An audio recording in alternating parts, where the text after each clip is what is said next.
Les vacances peuvent enfin commencer. Après à peine 2 heures d'avion et un petit quart d'heure de voiture en Uber, nous sommes bien arrivés à notre hôtel. Une très belle suite qui se trouve dans le centre de Séville avec tout le confort nécessaire. Un salon, une cuisine équipée, une salle de bain et bien évidemment une chambre. Le tout climatisé, ce qui nous a bien aidé à supporter les 40 degrés de l'extérieur. Une fois nos bagages déposés, nous avons changé d'outfit et sommes partis à la découverte de la ville et de ses rues colorées. J'avais très hâte de découvrir un lieu bien spécifique sur lequel s'est déroulée une partie du tournage de ma saga préférée de tous les temps.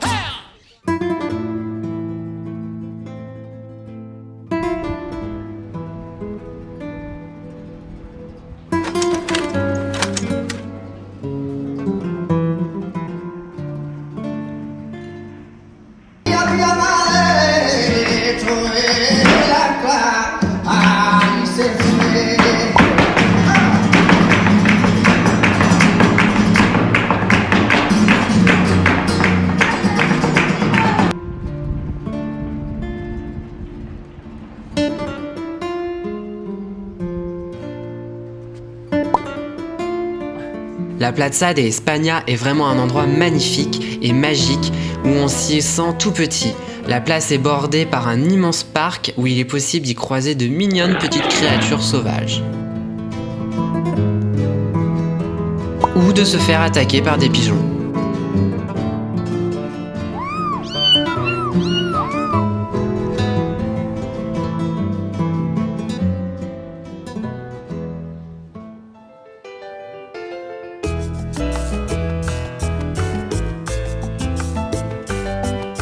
Le lendemain, nous avons visité le palais d'Alcazar qui a également servi de lieu de tournage pour Game of Thrones et qui est aussi une de nos séries préférées. Nous sommes très chanceux car comme vous pourrez le voir tout au long de la vidéo, il y a très peu de monde, ce qui nous a permis de profiter en toute tranquillité de chacun des endroits que nous avons eu le plaisir de visiter.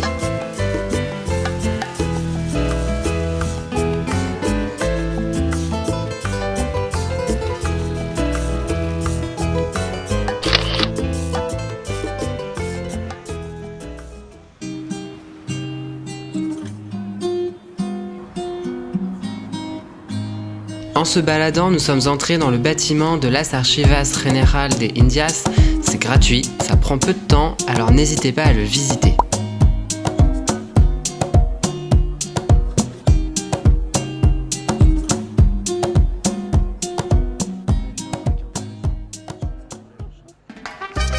La Plaza de Toros est très accueillante, en témoignent ses nombreuses têtes décapitées. Par ailleurs, la corrida n'est pas un art que nous validons. Mais cela fait partie de l'histoire du pays, c'est pourquoi nous avons quand même visité une arène.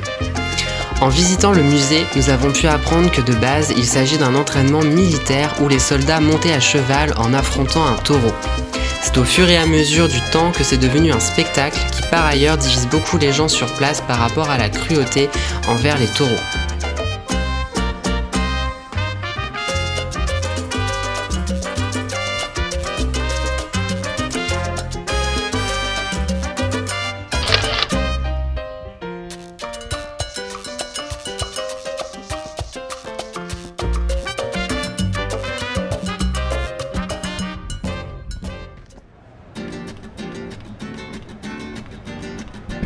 El Metropol Parasol est un endroit qui permet de créer un immense point d'ombre en centre-ville et d'offrir une vue panoramique. C'est également l'endroit où mon cher et tendre a failli se briser la cheville en tombant dans les marches. Heureusement, plus de peur que de mal, pas de bobo.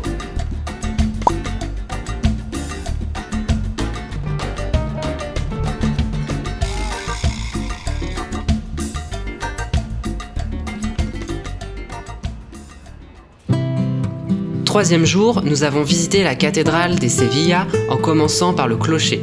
Nous avons monté à pied, car pas d'ascenseur, pas moins de 34 étages. Nous étions déjà morts avant d'arriver au ciel.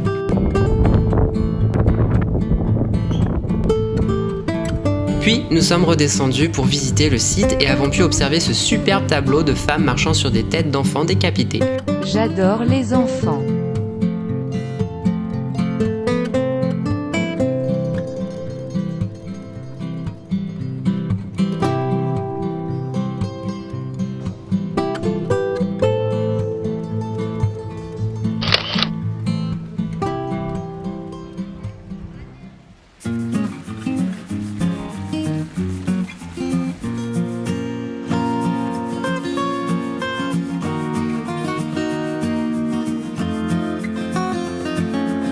La Casa de Pilatos, un endroit vraiment sublime que son propriétaire d'origine n'aura même pas eu le temps de voir achever.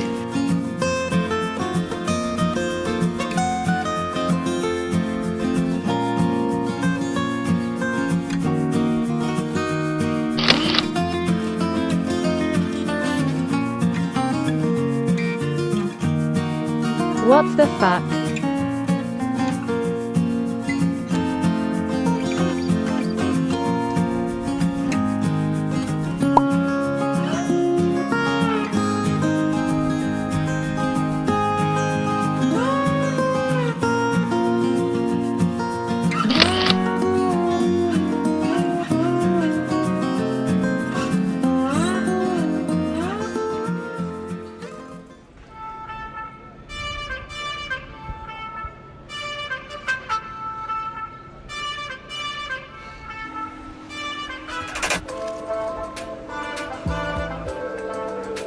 Pour le dernier jour, j'ai décidé de me laisser tenter par ce qui est pour moi une petite folie. J'ai réalisé mon premier tatouage. Le soleil de Séville, simple et minimaliste. Il symbolise évidemment mon voyage, mais aussi la lumière au bout du tunnel pour les périodes difficiles, comme la crise sanitaire, et il me rappellera que je ne dois jamais perdre ma joie de vivre et de toujours continuer à rayonner tant que possible. Ce qui n'a pas d'ailleurs été le cas à notre retour en France, car le vrai soleil, lui, était absent. En tout cas, nous avons bien profité et gardons de beaux souvenirs en mémoire. À bientôt pour la prochaine vidéo, poignée de main virile.